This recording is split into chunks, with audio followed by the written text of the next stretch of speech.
दोस्तों स्वागत है आप सभी का सुनील बौद्ध ऑफिशियल चैनल पर। दोस्तों जब बाबा साहब अंबेडकर जी लंदन से वापस भारत पर लौट रहे थे तब उनके पास हवाई यात्रा के लिए टिकट के लिए पैसे तक नहीं थे। जब वह भारत लौट रहे थे तब उन्होंने छत्रपति साहू जी महाराज जी से थोड़ी सी आर्थिक मदद मांगी और उन्होंने उनको आर्थिक मदद ली। और जिस आर्थिक मदद से वह फिर भी कोई हवाई सफ़र नहीं कर सकते थे, धन की पैसे की कमी होने के कारण उन्होंने समुद्री यात्रा को सेलेक्ट किया। दोस्तों जिस समुद्री यात्रा में जिस जहाज़ में बाबा साहब अंबेडकर जी को मजबूरी में आना पड़ा, उस जहाज़ में सूअर, बतख और मुर्गी और कई सारे ऐसे जानवरों को रखा गया था जिसमें अंदर कई सारी बदबू आ रही थी। और उसमें जो लोग थे वो चीनी, हिंदी, अरबी, बंगाली कई टाइप के लोग थे, जो लोग पूरे रात भर दिन भर शराब पीकर, मीट मांस खाकर खेलते कूदते हंसते लड़ाई झगड़ा करते। इस तरह बाबा साहब अंबेडकर जी समुद्री यात्रा करके भारत लौटे। जब बाबा साहब अंबेडकर जी भारत पहुंचे और अपने मुंबई में गए, जब बाबा साहब अंबेडकर जी मुंबई के अपने घर पर पहुंचे तब उस समय 5 बजे थे सुबह के और उन्होंने दरवाज़ा खटखटाया और आवाज़ें लगाई। कोई रिप्लाई नहीं आया घर के अंदर से। जब बाबा साहब अंबेडकर जी ने कहा कितने आलसी हैं, 5 बज गए सुबह के, अभी तक कोई उठा नहीं। जैसे ही बाबा साहब ने यह शब्द बोले, रमाबाई तुरंत कमरे से बाहर आई और दरवाज़ा खोला और साहेब साहेब कहकर बाबा साहब का स्वागत किया, अभिनंदन किया। रमाबाई इतनी खुश हो गई कि साहब घर लौट आए। इस खुशी की वजह से उनके आंखों से आंसू तक आ गए, क्योंकि वो जानती थी बाबा साहब के बाहर जाने की वजह से वो घर को नहीं चला पाती है। कितनी पीड़ा और दुखों को छुपाकर बाबा साहब के आने की खुशी के मारे उनकी आंखों से आंसू नहीं रुक रहे थे।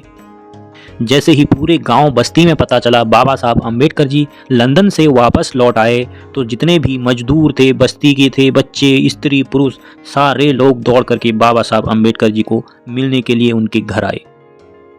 दोस्तों जब बाबा साहब अंबेडकर जी वापस मुंबई आए लंदन से, तब उन्होंने एक रिसर्च की, सबसे महान रिसर्च की, प्रॉब्लम ऑफ रूपी के ऊपर। उसके बाद उन्होंने 14 अप्रैल 1923 को अपनी थीसिस में सुधार का काम पूरा करके लंदन यूनिवर्सिटी को भेज दिया। तब उस समय बाबा साहब की वर्षों की कठिन मेहनत और परिश्रम के बावजूद डॉक्टर ऑफ साइंस की डिग्री से बाबा साहब अंबेडकर जी को सम्मानित किया गया। दोस्तों the problem of rupees London के publisher P A. King and sons ली द्वारा 1923 में प्रकाशित किया गया था। दोस्तों आपको यह बताते चलें कि जब बाबा साहब अंबेडकर जी अपनी पढ़ाई पूरी करके भारत लौटे तो उस समय पूरे भारत में उनके बराबर शिक्षा, उनके बराबर डिग्रियां पूरे भारत में किसी के पास नहीं थी और ना ही आज 2024 तक किसी के पास है। जब बाबा साहब अंबेडकर जी वापस लौटे तो उन्होंने देखा कि भारत में उसी हिंदू परंपरा के अनुसार लोगों को छुआछूत और अपमानित अभी भी किया जाता है। इसी के चलते छुआछूत निवारण आंदोलन की क्रांति उस समय ज्योतिबा फूले जी ने शुरू की थी। अंबेडकर फूले की परंपरा के ही क्रांतिकारी समाज सुधारक थे। तब बाबा साहब ने इतनी डिग्रियां, इतनी पढ़ाई करने के बावजूद किसी नौकरी, किसी जॉब के लिए या अपना कुछ करने के लिए उन्होंने नहीं सोचा। बाबा साहब अंबेडकर ने छोटी मोटी वकालत करके अपना भरण पोषण किया, अपने परिवार को पाला और साथ ही साथ समाज सुधारक का कार्य किया और भारत से छुआछूत को मिटाने का पूरा प्रयास किया।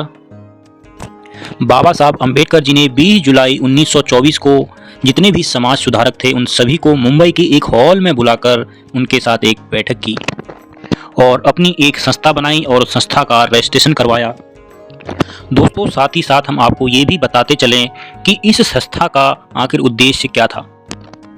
सबसे पहले दलित वर्ग में जितनी भी निचली जातियां हैं उन सभी को शिक्षा का प्रसार करना था और उन सभी के लिए छात्रावास खोलना था और साथ ही साथ लाइब्रेरी और सोशल सेंटर्स खोलने का और दलित जितने भी पिछड़ी जातियों के लोग थे उन सबको एकत्रित करके जागरूकता व संस्कारों का प्रसार करना भी था और दलित वर्ग के विभिन्न समस्याओं को सरकार व समाज के साथ रखना तथा निवारण करना।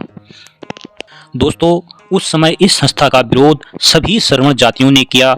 जो लोग आज कहते हैं हम हिंदू हैं, उनको इतिहास पढ़ना चाहिए। इतिहास में इन सभी निचली जातियों के लिए जो बाबा साहब अंबेडकर ने संस्था बनाकर सभी समाज सुधारकों को एकत्रित कर यह व्यवस्था कराई थी, इन सभी की रुकावट और इन सभी को रोकना ये हिंदू धर्म की जाति व्यवस्था ने ही किया था।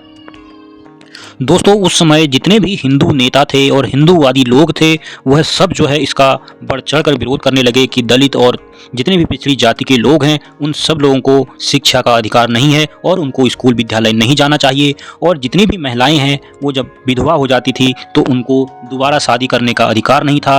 और जितनी भी महिलाएं थी चाहे वो सवर्ण जाति हो किसी भी जाति की हो उनको शिक्षा का कोई अधिकार नहीं था। जैसे दलित और पिछड़ी जाति के किसी भी लोगों को अधिकार नहीं है उसी तरह सभी महिलाओं को शिक्षा का अधिकार नहीं है। जो लोग आज बाबा साहब अम्बेडकर जी को गलत साबित करती हैं उन सब लोगों को एक बार इतिहास को जरूर पढ़ना चाहिए कि जितनी भी लड़कियां हैं महिलाएं हैं उन सभी को शिक्षा का अधिकार बाबा साहब अम्बेडकर जी ने दिया है। उस समय के जितनी भी जातियां थी वह सब जो है ब्राह्मण और क्षत्रियों के गुलाम हुआ करते थे। जब इतने सारे प्रयासों के बाद बात नहीं बनने वाली थी तब बाबा साहब ने कहा गुलाम को गुलामी का एहसास करा दो ताकि वह विद्रोह करके कहने लगे मैं किसी का गुलाम नहीं हूँ। फिर बाबा साहब ने इन सभी रास्तों को अपनाया। तो दोस्तों बने रहें चैनल पर और वीडियो को लाइक शेयर जरूर करें, चैनल को सब्सक्राइब जरूर कर लें। अगले वीडियो पर हम आपको बताएंगे इतिहास की वह पुरानी बात कि जब बाबा साहब ने कहा गुलाम को और गुलामी की ऐत ओर ले चलो, उसको एहसास दिलाओ कि वह हमारा गुलाम है, जिसके बाद वो विद्रोह करके अपनी ताकत खुद दिखाकर बाहर आएगा। तो दोस्तों मिलते हैं अगली वीडियो पर। जय हिंद, जय भारत, जय भीम।